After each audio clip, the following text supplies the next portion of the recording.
अस्सलामुअलैकुम viewers, welcome to exploring पांडा। तो आज हम क्लास फर्स्ट ईयर की सीरीज़ को नेक्स्ट कंटिन्यू रखते हुए पढ़ेंगे। चैप्टर नंबर 2 को स्टार्ट करेंगे, ठीक है ना। तो जिसका फर्स्ट टॉपिक हमारे पास है इंट्रोडक्शन टू बायोकेमिस्ट्री। तो हमारे पास अब कौन सा चैप्टर है? Chapter number 2। ये क्लास फर्स्ट ईयर बायोलॉजी की सीरीज़ चल रही है। तो चैप्टर नंबर 2 के अंदर का नाम क्या है? Biological molecules. Biological molecules. तो आज हम इसका फर्स्ट जो है टॉपिक वो स्टडी करेंगे, जो क्या है? Introduction to biochemistry. Introduction to biochemistry, ठीक है। तो बायो का मतलब क्या है कि लिविंग ऑर्गेनिज्म, केमिस्ट्री का मतलब है डिफरेंट जो केमिकल प्रोसेसेस है, डिफरेंट केमिकल रिएक्शंस हैं। तो बायोकेमिस्ट्री को अगर हम कंबाइन इसका मीनिंग देखेंगे ना कि एक मफहूम इसका क्या बनता है, वो क्या है कि chemical reactions in living organisms, the process of chemical reactions in living organism is called as the biochemistry. तो अब हम इसकी प्रॉपर डेफिनेशन देखते हैं। तो अगर बायोकेमिस्ट्री की प्रॉपर डेफिनेशन देखें तो ये स्टडी होती है, study of biochemical components. Biochemical components की स्टडी है, ठीक है। मुख्तलिफ केमिकल कंपोनेंट्स होते हैं जो लिविंग ऑर्गेनिजम्स के अंदर पाए जाते हैं, उसको हम बायोकेमिकल कंपोनेंट्स कहते हैं। और केमिकल प्रोसेसेस की स्टडी है जो लिविंग ऑर्गेनिजम्स के अंदर हो रहे हैं, केमिकल प्रोसेसेस, तो इसको हम कहेंगे ये बायोकेमिस्ट्री है हमारे पास। तो अगर हम केमिकल कंपोनेंट्स की बात करें तो ये ऐसे केमिकल कंपोनेंट्स हैं जो लिविंग ऑर्गेनिजम्स के अंदर पाए जाते हैं। तो इनके अंदर हमारे पास हैं कार्बन, हाइड्रोजन, ऑक्सीजन, नाइट्रोजन, ठीक है, सल्फर, फॉस्फोरस वगैरह जो है वो बहुत फेमस है, ठीक है ना। तो ये तमाम जो केमिकल्स हैं, तमाम जो हैं बायोकेमिकल्स हैं, ठीक है ना, ये कंपोनेंट्स हैं बायोकेमिकल्स के। ये तमाम जो होते हैं ये मिलते हैं और मॉलिक्यूल्स बना देते हैं, जिनको हम क्या कहते हैं? कौन से मॉलिक्यूल्स ये यूनाइट होकर बनाते हैं? कार्बोहाइड्रेट्स, ठीक है, प्रोटीन और लिपिड्स वगैरह। हमें पता है ये तमाम चीज़ें इन्हीं जो केमिकल कंपोनेंट्स हैं इनसे मिलके बनती हैं, ठीक है। तो केमिकल प्रोसेसेस कौन कौन से प्रोसेसेस होते हैं लिविंग ऑर्गेनिजम्स के अंदर? ग्लाइकोलाइसिस, ग्लाइकोलाइसिस, ठीक है।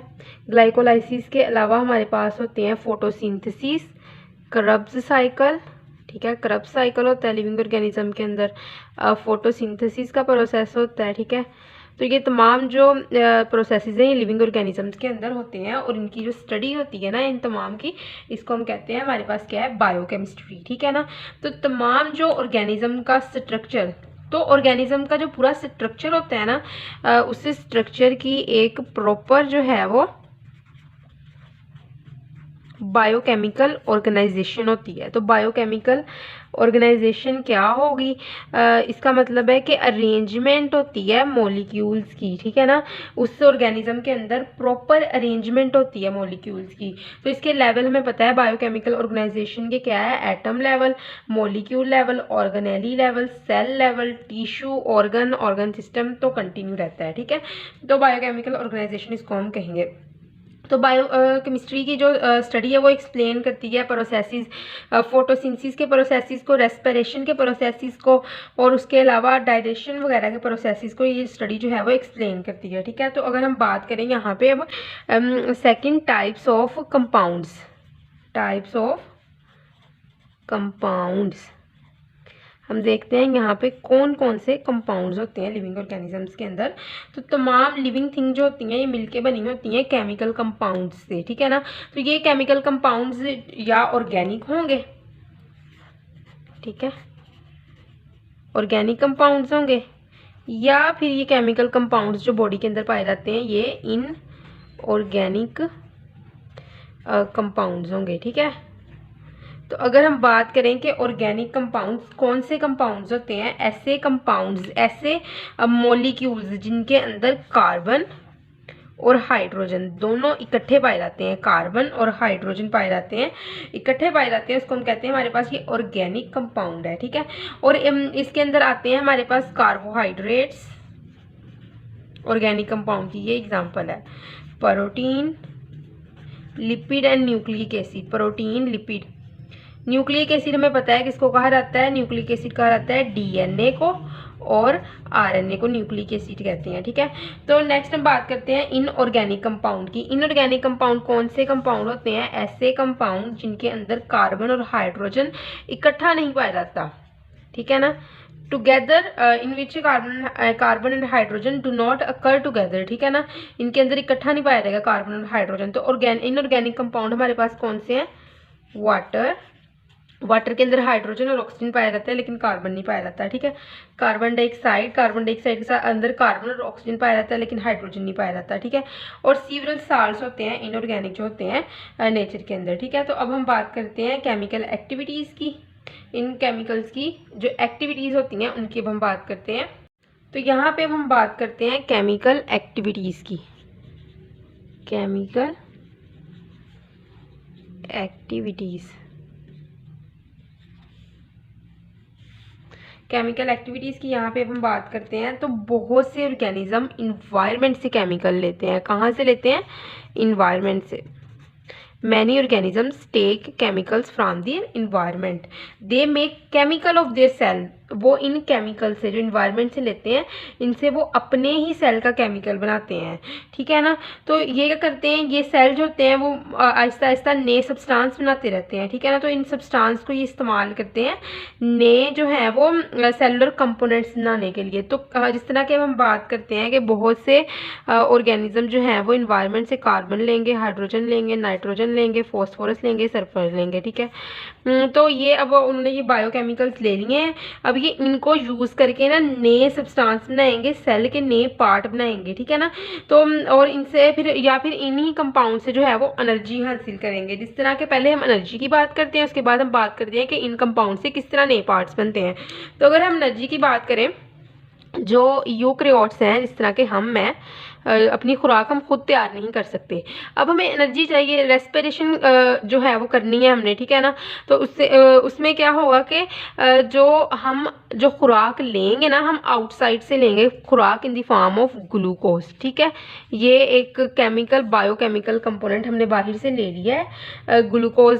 तो अब ग्लूकोज की हम ब्रेक डाउन करवाएंगे ग्लाइकोलाइसिस से। ठीक है ना, ग्लाइकोलाइसिस से इसकी ब्रेक डाउन होगी, बॉडी के अंदर एनर्जी प्रोड्यूस होगी जिसको बॉडी इस्तेमाल करेगी। ठीक है ना हमारी, तो ये क्या हो गया, ये केमिकल प्रोसेस हो गया, बाहर से आने वाले बायोकेमिकल कंपोनेंट से एक केमिकल प्रोसेस रन करवा दिया गया। अब हम बात करते हैं यहाँ पे कि किस तरह जो है ये केमिकल कंपोनेंट्स बाहर वाले इन्वायरमेंट से लेके जो है वो सेल अपनी चीज़ें बनाता है। सबसे बेस्ट एग्जांपल अगर हम बात करेंगे तो इनको यूटिलाइज करते हुए बनती है प्रोटीन। प्रोटीन किस तरह बनेगी, प्रोटीन किससे मिलके बनी होती है, अमाइनो एसिड से। ठीक है, अब हम अमाइनो एसिड्स का फार्मूला लिखते हैं यहाँ पे और देखते हैं कि अमाइनो एसिड्स के अंदर कौन कौन सी चीज़ें पाई जाती हैं। हमें पता है अमाइनो एसिड का फार्मूला मैं इधर ड्रा करती हूँ कि एक होता है अल्फा कार्बन। ठीक है, उसकी एक साइड पे जो है वो कार्बोक्सिलिक ग्रुप लगा होता है। ठीक है, अमाइनो एसिड की बात करें, और इस साइड पे क्या लगा होता है, अमाइनो ग्रुप। ठीक है, और एक कार्बन लगा होता है, और यहाँ पे बॉन्ड पूरी करने के लिए तीसरा कार्बन, और यहाँ पे एक आर ग्रुप होता है। ये आर ग्रुप ये बताता है कि अमाइनो एसिड कौन सा होगा, एलानिन होगा, ग्लाइसिन होगा, कौन सा अमाइनो एसिड होगा, ये आर ग्रुप डिसाइड करता है। लेकिन इस आर ग्रुप को निकाल के अगर आप देखोगे ना, ये सारा स्ट्रक्चर तो ये इन्हीं से मिलकर बना होता है। ये कार्बन है, ये ऑक्सीजन है, सॉरी मैंने यहाँ पे ऑक्सीजन नहीं लिखा, ऑक्सीजन भी होता है जो बाहर से लेते हैं, ये ऑक्सीजन है। ठीक है, ये हाइड्रोजन, हाइड्रोजन, ऑक्सीजन, फिर यहाँ पे कार्बन, कार्बन की नाइट्रोजन है, फिर हाइड्रोजन, हाइड्रोजन है। तो इसी केमिकल कंपोनेंट से जो बाहर से आते हैं केमिकल कंपोनेंट से, इसी से ही बॉडी की चीज़ें बनती हैं। ठीक है ना, जो अमाइनो एसिड बनी, अमाइनो एसिड इनसे मिलके बनी। अब अमाइनो एसिड एक दूसरे के साथ मिलके जो है वो क्या पेप्टाइड बॉन्ड के साथ एक दूसरे के साथ ज्वाइन करते हैं ये अमाइनो एसिड, और आगे प्रोटीन बन जाती है। ठीक है, तो बात मैंने थोड़ी सी बढ़ा दी। नेक्स्ट हम बात करते हैं कि ये जो है वो मेटाबॉलिज्म की टाइप्स की बात करते हैं और मेटाबॉलिज्म की डेफिनेशन की बात करते हैं। टॉपिक पे दोबारा आते हैं, हम टॉपिक पे दोबारा आते हैं, मेटाबॉलिज्म। ठीक है, व्हाट इज मेटाबॉलिज्म? तमाम रिएक्शन जो बॉडी के अंदर पाए जाते हैं, एवरी रिएक्शन, फोटोसिंथेसिस, रेस्पिरेशन, ठीक है, ग्लाइकोलाइसिस, क्रेब्स साइकिल, और उसके अलावा इलेक्ट्रॉन ट्रांसपोर्ट चेन, और उसके अलावा जो है वो प्लांट्स की अगर हम बात करें C4 साइकिल, और everything in animals all the reaction, in plants all the reaction taking place in the cell, किसी भी सेल के अंदर उसके तमाम रिएक्शन को मिला देना है, ठीक है ना। जो रेस्पिरेशन हो रही है, फोटोसिंथेसिस हो रही है, जो भी हो रहा है, उस सब रिएक्शंस को इकट्ठा करके जो एक चीज हम बताते हैं ना कि वो प्रोसेस क्या है, वो है मेटाबॉलिज्म, ठीक है। All cells, all reactions collection, ठीक है ना, ऑल सेल्स रिएक्शन कलेक्शन होती है ये, ठीक है। तो अगर हम मेटाबॉलिज्म की बात करें तो मेटाबॉलिज्म की हमारे पास दो टाइप्स होती हैं, ठीक है, एनाबॉलिज्म और दूसरी टाइप है कैटाबॉलिज्म। क्लियर?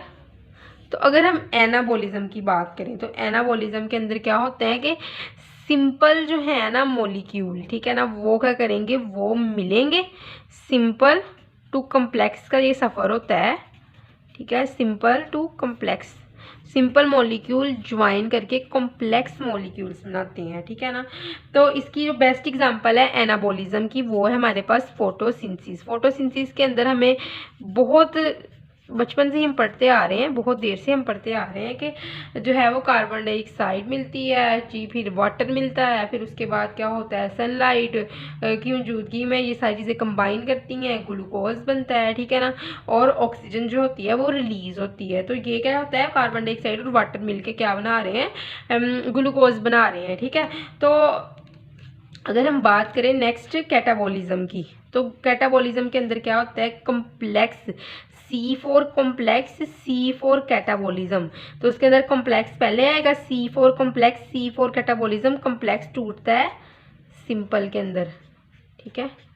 तो कैटाबॉलिज्म के अंदर ज़्यादा मेहनत लगती है तोड़ने में, ठीक है ना, किसी चीज़ को तोड़ने में एनर्जी यूज़ होती है, एनर्जी रिलीज होती है, ठीक है ना, एनर्जी रिलीज होती है, मतलब किसी चीज़ को आप तोड़ रहे हो, किसी के रिएक्शन को कर रहे हो। कैटाबॉलिज्म मतलब कॉम्प्लेक्स टूटता है सिंपल में और एनर्जी होती है रिलीज, ठीक है। तो एनर्जी रिलीज होती है इस रिएक्शन के इस प्रोसेस के दौरान, ठीक है ना। तो कॉम्प्लेक्स मॉलिक्यूल जो होते हैं वो सिंपल के अंदर क्या होते हैं, टूट जाते हैं, और सिंपल मॉलिक्यूल जो होते हैं ये दोबारा इसको रीयूज़ किया जा सकता है, एक दूसरे के साथ कंबाइन करके नए कॉम्प्लेक्स मॉलिक्यूल बना लेते हैं, ठीक है। तो जिसके अंदर क्या है, जो है ये कॉम्प्लेक्स मॉलिक्यूल की और सिंपल में टूटने की सबसे बेस्ट एग्जांपल है ग्लाइकोलाइसिस। हमें पता है ग्लाइकोलाइसिस का जो प्रोसेस है, glyco mean sugar and lysis mean break down, it is the break down of the sugar into 2 pyruvate, 1 molecule of the sugar is broken down into 2 pyruvate, ठीक है। तो एक मॉलिक्यूल शुगर का 2 pyruvate, glucose का एक molecule 2 pyruvate के अंदर टूट जाता है, ठीक है, और एनर्जी रिलीज होती है। तो इसको हम कहते हैं कौन सा प्रोसेस है, ये कैटाबॉलिज्म प्रोसेस है, C4 कैटाबॉलिज्म और C4 कॉम्प्लेक्स, ठीक है। तो आई होप सो कि आपको ये लेक्चर जो है वो बहुत अच्छे से समझ लग गया होगा, बल्कि याद ही हो गया होगा, ठीक है ना। तो अगर आपको ये समझ लग रहे हैं इन लेक्चर्स की तो प्लीज़ काइंडली लाइक, सब्सक्राइब और शेयर कर दें, और जो बायोलॉजी क्लास फर्स्ट ईयर की जो है प्लेलिस्ट है उसको भी विजिट करें और लेक्चर्स देखें, ठीक है। तो थैंक यू सो मच, अल्लाह हाफिज़।